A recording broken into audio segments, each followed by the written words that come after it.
Hello friends, good morning. எல்லாம் எப்படி இருக்கீங்க? இன்னைக்கு ஃப்ரைடே காலையில் எழுந்திரிச்ச விட்டு எப்பயும் போல் ரொட்டீன் ஒர்க் ஆரம்பிச்சாச்சு. இப்போ தான் கொஞ்சம் கொஞ்சமாக விடியல் வந்துட்டுருக்கு. இப்போ பார்த்தீங்கன்னா சாதத்துக்கு குக்கரில் வச்சு விட்டுட்டு அப்படியே கந்த சஷ்டி போட்டு விட்டுட்டு ஒரு 6-10 போல் ட்ரெஸ் எல்லாம் வந்து துவைக்கிறதுக்கு போட்டாச்சு மிஷினில். அது ஒரு பக்கம் அப்படியே அந்த வேலை ஆயிட்டு இருந்தது. அதோட மாவு வந்து ஊற வச்சுருந்தேன். அதாவது அரிசிக்கு வந்து ஊற வச்சுருந்தேன். அதை வந்து இட்லி மாவு அரைச்சாச்சு. ஃபஸ்ட்டு எடுத்துட்டு இட்லி மாவு அரைச்சி அதை எடுத்து வச்சுட்டு, அதுக்கடுத்து ஆப்ப மாவு வந்து ஊற வச்சுருந்தேன். அதையுமே வந்து நெக்ஸ்ட் போட்டு விட்டுட்டேன். இது 2ம் ஒரு பக்கம் அப்படியே நம்ம சமைக்கிறப்பவே ஒவ்வொன்றா செஞ்சுட்டோம்னாக்கா, கிச்சன் உள்ளுக்கே இருக்கிறது மாதிரியான ஒரு அந்த டென்ஷன் வந்து இல்லாம இருக்கலாம்.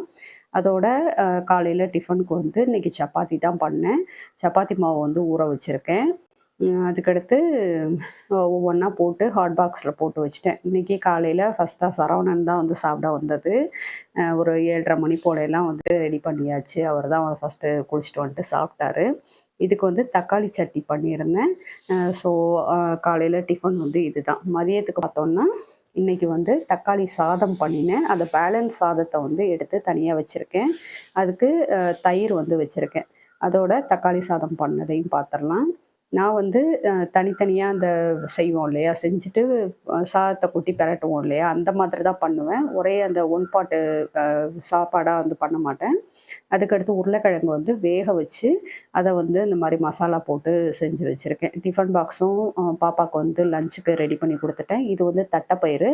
அவங்களுக்கு ஸ்கூல்ல ஒரு 11 மணிக்கு ஸ்நாக்ஸ் சாப்பிட்றதுக்கு வந்து இன்னைக்கு இதுதான் குடுத்து விட்டுருக்கேன். ஸோ இதுதான் இன்னைக்கான காலையில உணவு மற்றும் அந்த மதியத்துக்கான லஞ்ச். நீங்க என்ன பண்ணீங்கன்னு கமெண்ட்ல சொல்லுங்க.